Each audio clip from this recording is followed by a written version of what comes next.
Alright, so today I'm going to show you how to update the firmware in your JVC GY-LS300. They made a new firmware release back in May, and I still haven't updated my camera, only because the updates didn't really affect me much. The main update was that you can now shoot 4K 60p, but only if you're shooting externally. All right, so you're gonna go to your search engine and type in LS300 JVC upgrade or something to that effect, so that it can bring you to the web page that you need to go to update your firmware. So you're gonna click on that, and then you see firmware upgrade version 4. You click on that. It's gonna take you to this page.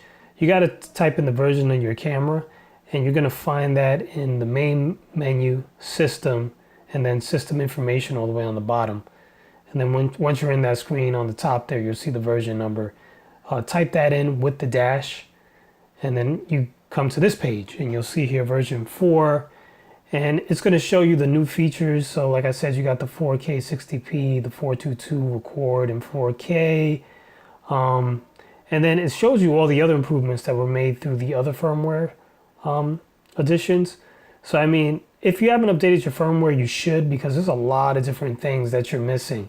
You know, you have high speed 120 recording. You got the Zebra additions. You got the additional variable scan mapping at 46%. Variable scan mapping in general. All types of things. The Lank remote control. The 70 megabits per second in 4K mode. Cinema 4K. I mean, JLog, histograms.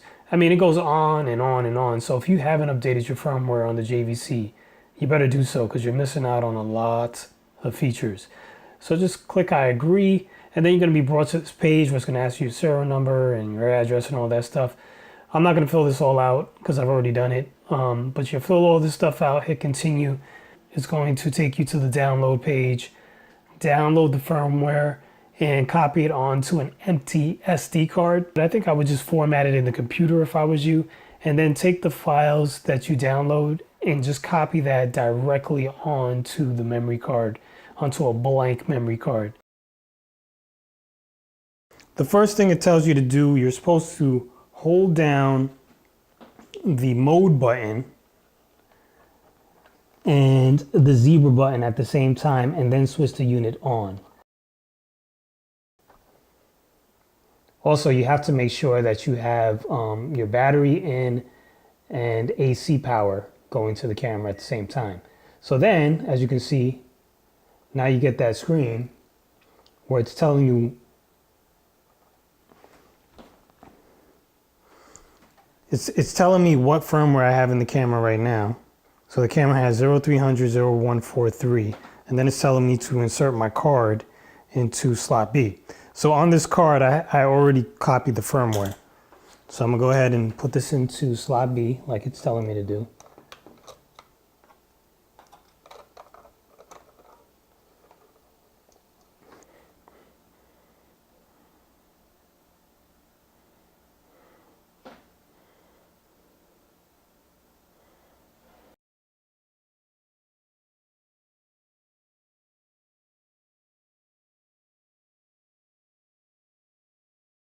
I'm gonna turn the camera off as per the instructions. Okay. It told me to remove. See, it's off, but it's still on. So you gotta unplug the adapter, and then take out your battery. I'll leave that out for a couple of seconds. All right, now I'm gonna put those back in. Well, I'm gonna put the battery back in. I don't really need the cable. I'm gonna turn it back on. And then as part of the instructions, it says that you're supposed to turn it back on. So basically it's like it's a fresh camera. So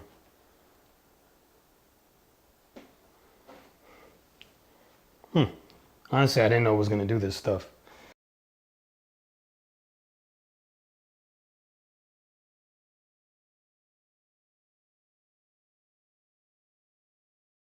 Now the next thing that the instructions told me to do was I have to go to System, what was it, and reset all.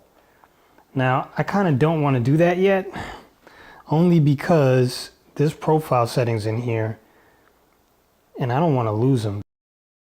I'm going to go into Setup File, and I'm going to go to Store File, and I'm going to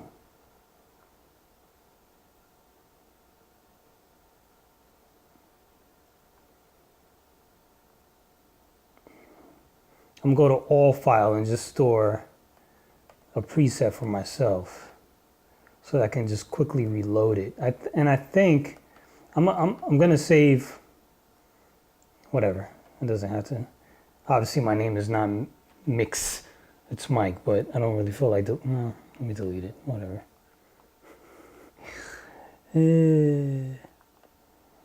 All right, so this is the Mike all file. So we'll store this.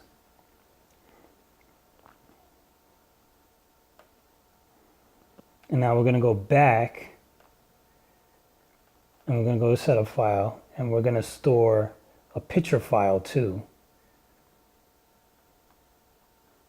And we're going to call it, let's just call it pic.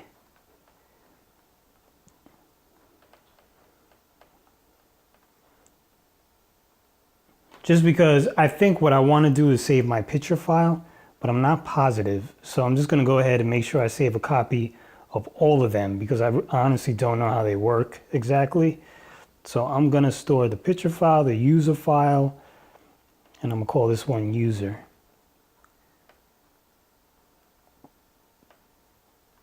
All right, now I'll go ahead and reset all. So I'm just going to go ahead and reset it. Only because that's what the instructions say to do.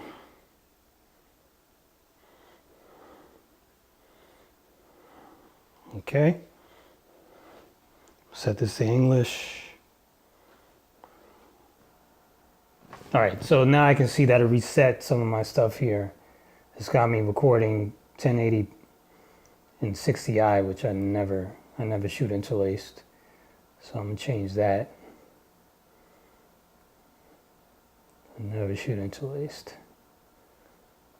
So I'll put it back to 30p. And they said it's 422, that's fine. Actually, you know what? I'm gonna set it to this. I don't need 422.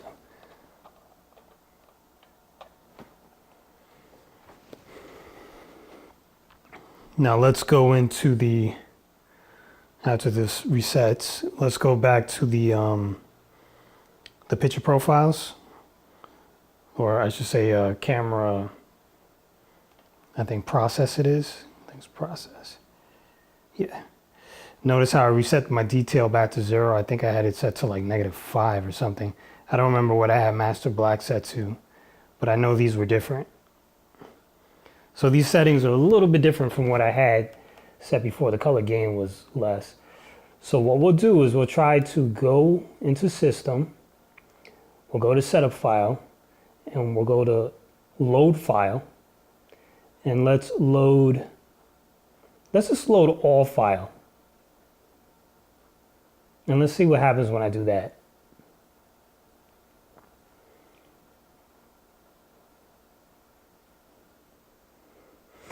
I would think that all file is everything, you know, it's not just the stuff in camera process, it's the settings that I had in camera function as well. That's what I'm hoping. So, yeah, I think it is. I mean, the zebras are on, that's how it was before. Let's see, that's what we got. So now if we go to camera process, we can see detail is back to -5 like I had it. And let's see here. And color gain is -3. Just those two things being back to the way I had it lets me know that everything is set the way I had it. My shutter is variable. That's not how it is by default. That's how I have it set. So all this stuff is back to the way I had it. Good. And there we go. All done. So that's how you update your firmware. If you found that to be helpful, please go ahead and like it, subscribe to my channel for more videos where we talk about how to configure your camera, what cameras to use, what cameras I like, what cameras I don't like, equipment that you can use for shooting videos, and everything else under the sun. I'm Michael Turner. Thanks for watching, and I guess I'll see you soon.